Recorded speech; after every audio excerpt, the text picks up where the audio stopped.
Podemos dizer em alto e bom som que até aqui ele tem nos ajudado. Se não fosse ele, a palavra de Deus diz que o adversário da nossa alma já nos teria destruído. Eu quero deixar uns 3 versículos de áreas diferentes de Mateus capítulo 5. Enquanto Jesus estava aqui na terra, ele disse que ele era a luz do mundo. E nós somos no congresso de missão. Para a gente fazer missão, a gente precisa de fazer a diferença aqui nessa terra. E Jesus, ele deixou essa incumbência para os seus discípulos. E lá em Mateus 5, no versículo 13 e o 14, a necessidade, irmãos, de nós ser diferente. Onde nós chegarmos, nós precisamos de ter um equilíbrio, dar sabor nesse mundo que cheira mal às narinas de Deus, com o sal. O sal, ele não deixa as pessoas apodrecer. Vamos falar assim nas nossas palavras, mas fala assim: vós sois sal da terra. Se o sal for insípido, com quem há de salgar? Para nada mais presta senão para se lançar fora e ser pisado pelos homens. Vós sois a luz do mundo. Não se pode esconder uma cidade edificada sobre um monte. Então, irmãos, na hora que as pessoas veem a gente, onde você colocar as plantas dos pés, as trevas têm que dissipar.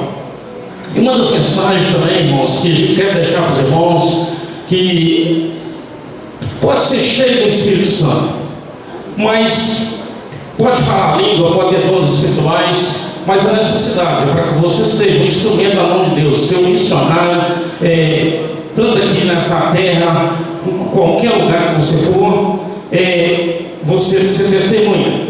Mas você tem que receber virtude. Mas é para quem que você recebe virtude? Para quem você é revestido de poder. Fala aqui assim: recebereis virtude do Espírito Santo que há de vir sobre vós, e vós sereis testemunha tanto em Jerusalém como Judeia, Samaria e até os confins da terra.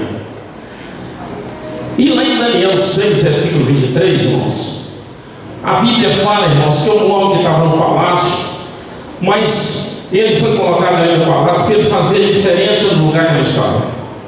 E ele resolveu não se contaminar. Não é que ele era melhor que os outros, mas ele tinha aprendido com seus pais que ele deveria guardar a palavra de Deus. Lá em Daniel 6, versículo 23, fala assim: então o rei muito celebrou em si mesmo e mandou tirar Daniel da cova. Assim foi Daniel tirado da cova, e nenhum dano se achou nele, porque crera no seu Deus. Não é que Daniel era melhor que os outros, mas é que ele tinha uma fé inabalável diante desse Deus. Então, irmãos, nós precisamos de acreditar. Se Deus está conosco, irmãos, Deus vai fazer milagre. No tempo certo, Daniel, pelos livros, sabia que tinha completado 70 anos de cativeiro. E ele orou a Deus: pecamos contra Deus. E quando ele se colocou, ele falou que estava junto com a nação de Israel, que ele estava incluído naquela leva de pessoas que tinha, não estava sendo instrumento da mão de Deus. Ele falou assim: pecamos. Então, irmãos, ele, em vez de ser um repelente, ele foi um atraente.